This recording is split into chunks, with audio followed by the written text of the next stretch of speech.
श्री रामकृष्ण वचनामृत परिच्छेद 31.2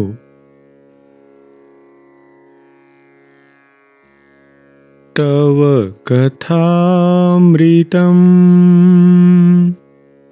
तप्तजीवनम्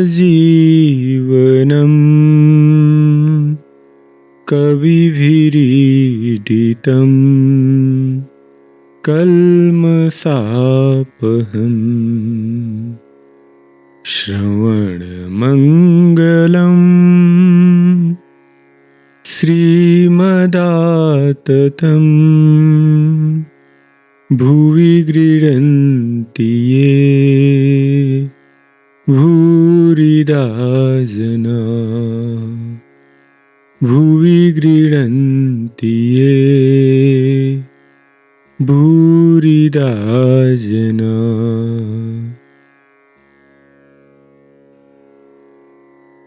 श्री रामकृष्ण तथा आचार्य बेचाराम वेदांत और ब्रह्म तत्व के प्रसंग में।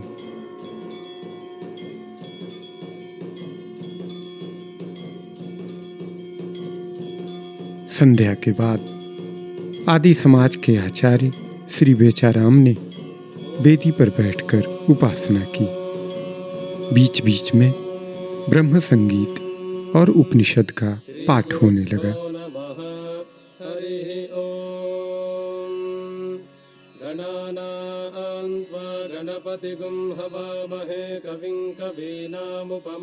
उपासना के बाद श्री रामकृष्ण के साथ बैठकर आचार्य जी अनेक प्रकार के वार्तालाप कर रहे हैं। श्री रामकृष्ण: अच्छा, निराकार भी सत्य है और साकार भी सत्य है, आपका क्या मत है? आचार्य जी: निराकार मानो इलेक्ट्रिक करंट है, आंखों से देखा नहीं जाता परंतु अनुभव किया जाता है।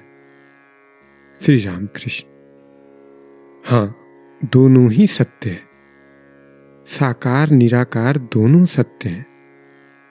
केवल निराकार कहना कैसा है जानते हो?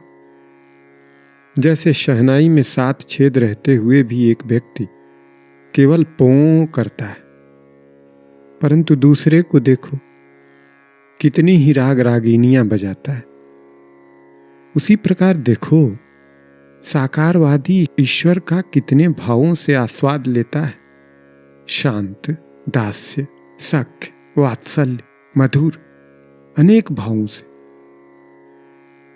असली बात क्या है जानते हो?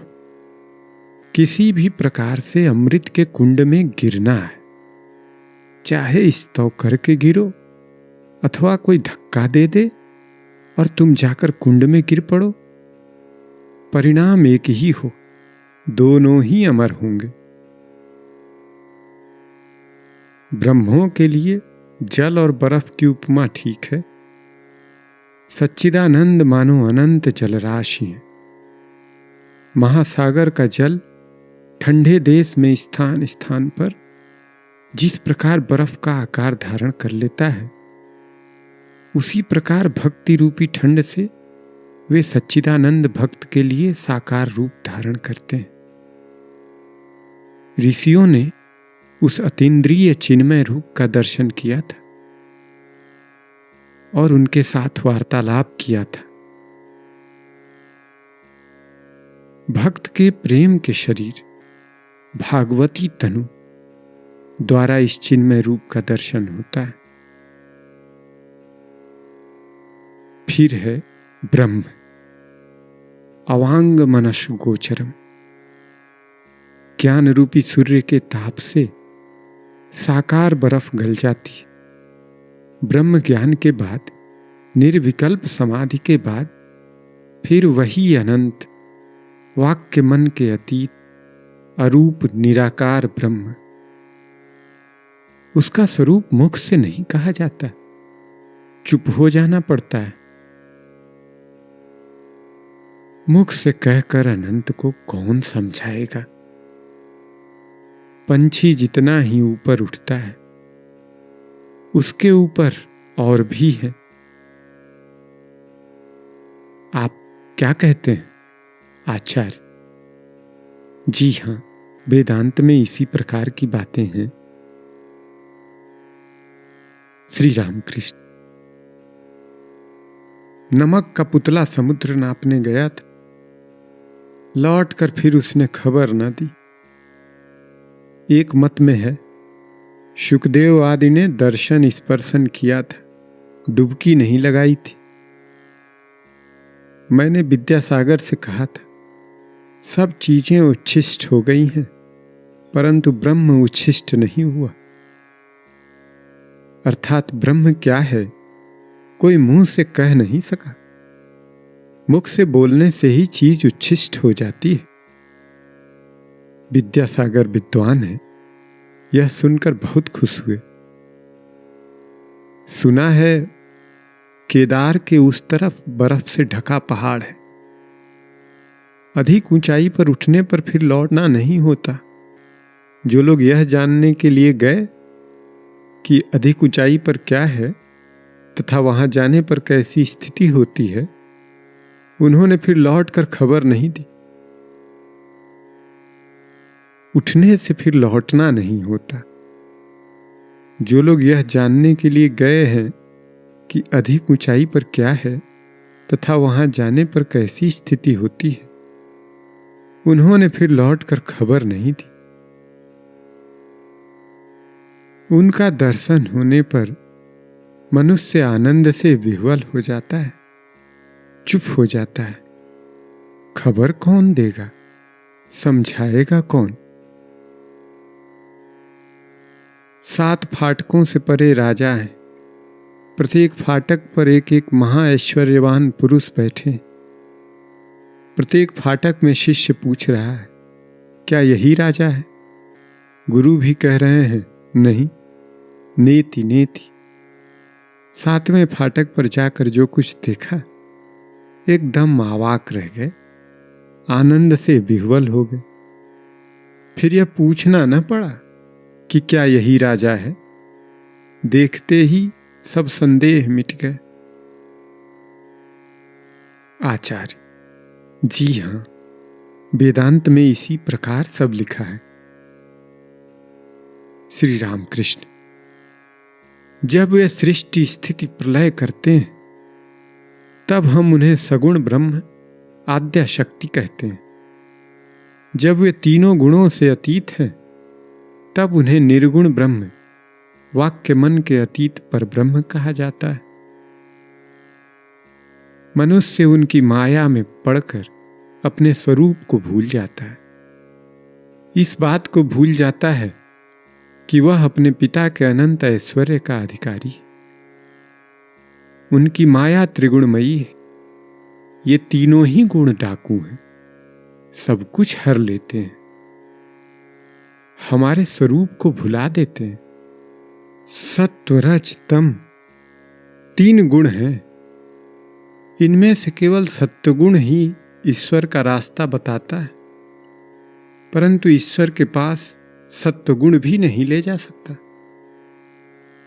एक धनी जंगल के बीच में से जा रहा था। ऐसे समय 3 डाकुओं ने आकर उसे घेर लिया और उसका सब कुछ छीन लिया। सब कुछ छीनकर एक डाकू ने कहा, अब इसे रखकर क्या करोगे, इसे मार डालो। ऐसा कहकर वह उसे काटने गया। दूसरा डाकू बोला, जान से मत मारो, हाथ पैर बांधकर इसे यहीं पर छोड़ दिया जाए, तो फिर यह पुलिस को खबर नहीं दे सकेगा। यह कहकर उसे बांधकर डाकू लोग वहीं छोड़कर चले गए। थोड़ी देर के बाद तीसरा डाकू लौट आया। आकर बोला, खेद है, तुमको बहुत कष्ट हुआ, मैं तुम्हारा बंधन खोले देता हूं। बंधन खोलने के बाद उस व्यक्ति को साथ लेकर डाकू रास्ता दिखाता हुआ चलने लगा। सरकारी रास्ते के पास आकर उसने कहा, इस रास्ते से चले जाओ, अब तुम सहज ही अपने घर जा सकोगे। उस व्यक्ति ने कहा, यह क्या महाशय, आप भी चलिए, आपने मेरा कितना उपकार किया है, हमारे घर पर चलने से हम कितने आनंदित होंगे। डाकू ने कहा, नहीं, मेरे वहां जाने पर छुटकारे का उपाय नहीं, पुलिस पकड़ लेगी। यह कहकर रास्ता बताकर वह लौट गया। पहला डाकू तमोगुण है, जिसने कहा था इसे रखकर क्या करोगे, मार डालो। तमोगुण से विनाश होता है। दूसरा डाकू रजोगुण है। रजोगुण से मनुष्य संसार में आबद्ध होता है, अनेकानेक कार्यों में जकड़ जाता है। रजोगुण ईश्वर को भुला देता है।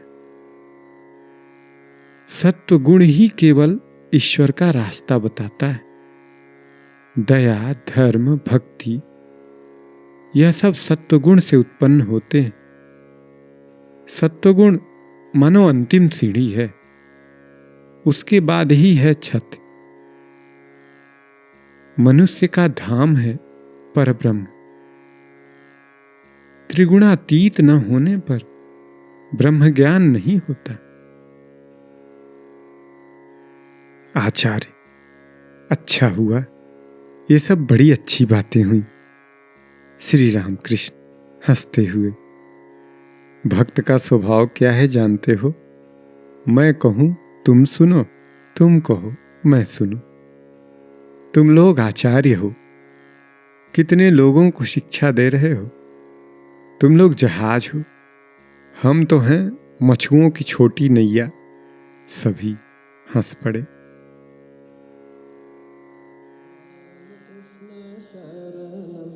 राम कृष्ण शरणं शरण्ये, राम कृष्ण शरणं, राम कृष्ण शरणं, राम कृष्ण शरणं शरण्ये।